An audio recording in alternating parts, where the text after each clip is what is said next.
Isang nakapangingilabot na sandali ang nakunan ng kamera kung saan makikita ang daan-daang mga ibon na biglang bumagsak sa lupa matapos magpaikot-ikot sa kalangitan sa China, nakahalintulad daw ng isang eksena sa apocalypse.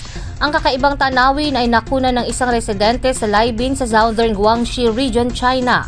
Ayon sa mga nagulantang na mga saksi, hindi mabilang na mga swallow na isang uri ng ibon ang nagsiliparan sa paligid bago sila biglang nagsimulang bumagsak mula sa langit. Ang mga swallow ay maliliit hanggang katamtamang laki ng mga ibon na kilala sa kanilang makinis, streamline na katawan at magandang paglipad. Dumulog umano sa puso ng mga nakakita ang paghandusay ng wala ng buhay na mga katawan ng daang-daang mga ibon sa kalsada nang mahulog mula sa itaas. Base sa mga ulat ng mga swallow na lumilipad sa timog patungo sa mas maiinit na klima sa taglamig ay maaring mag-freeze o mag-yelo hanggang mamatay sa mga sub-zero na temperatura.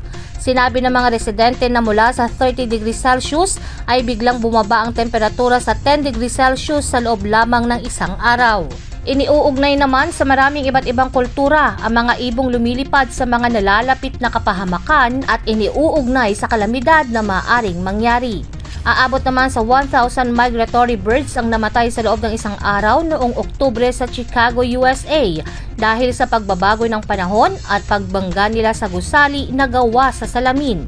Marami sa mga ibong nasawi ay mga palm warbler at yellow-rumped warbler na ayon sa mga eksperto ay hindi nakakakita ng mga reflective glass kaya madalas silang bumangga rito. Jovelyn Astrero para sa Balitang Unang Sigaw.